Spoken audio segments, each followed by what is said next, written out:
বৈষম্যবিরোধী ছাত্র সংগঠনের দুই পক্ষের মারামারি হয়েছে তাদের প্রধান কার্যালয় সেই বাংলা মোটরে প্রধান কার্যালয় মারামারি হয়েছে।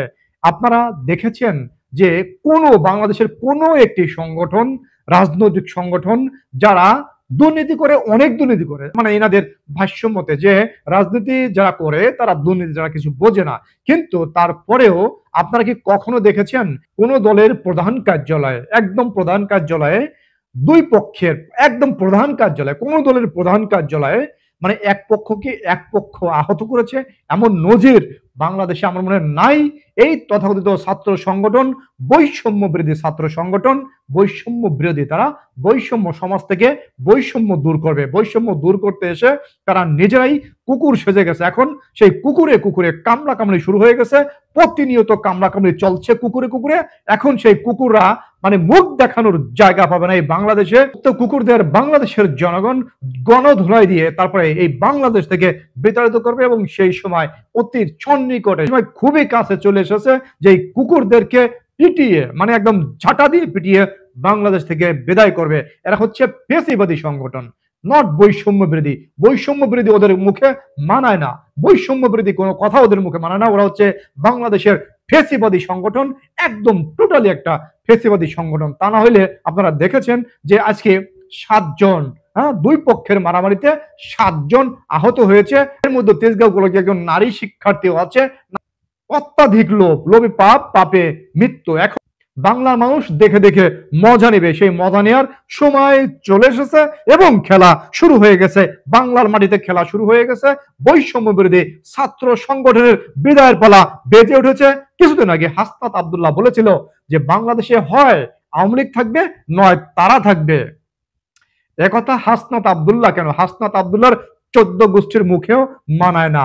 বাংলাদেশে হাসনাত আব্দুল্লাহর গন্ধ থাকবে না, বাংলাদেশে সারজিতের গন্ধ থাকবে না, কিন্তু আওয়ামী লীগ থাকবে, এটা 100% শিওর।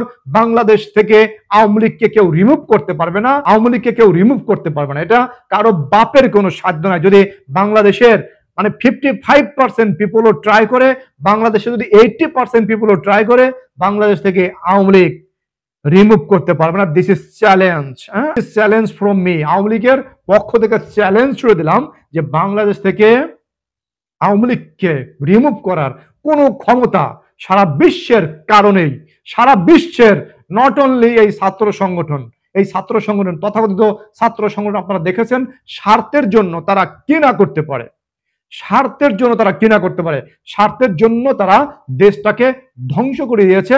বাংলাদেশের মানুষ ইতিমধ্যে কিন্তু বুঝতে পেরেছে। তারা যখন রুটি ভাগাভাগি করতে ভালোভাবে শ্রেণী বিন্যাস করতে পারতেছে না, সেখানে তারা বৈষম্যের পরিচয় দিচ্ছে।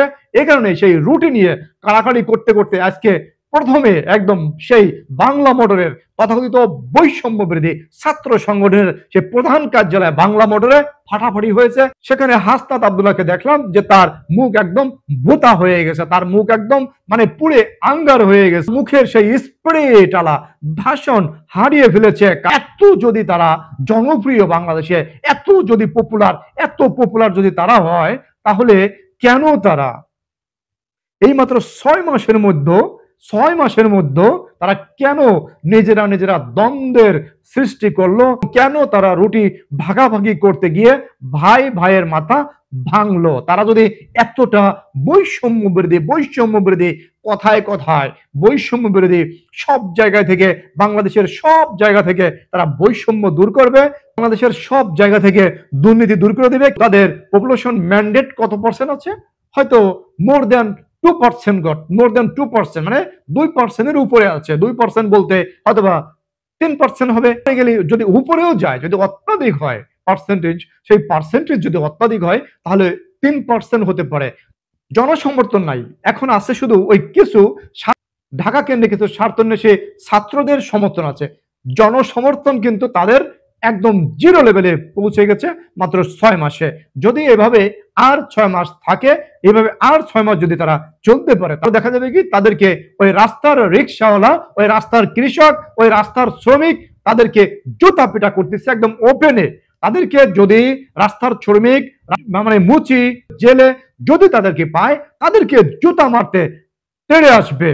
সেই সময় খুব নিকটে সারজিদ এবং হাসনাত আব্দুল্লাহ ওই তথাকথিত সমন্বয়ক খেলা শুরু হয়েছে। এই খেলা শেষ করবে বাংলাদেশের জনগণ।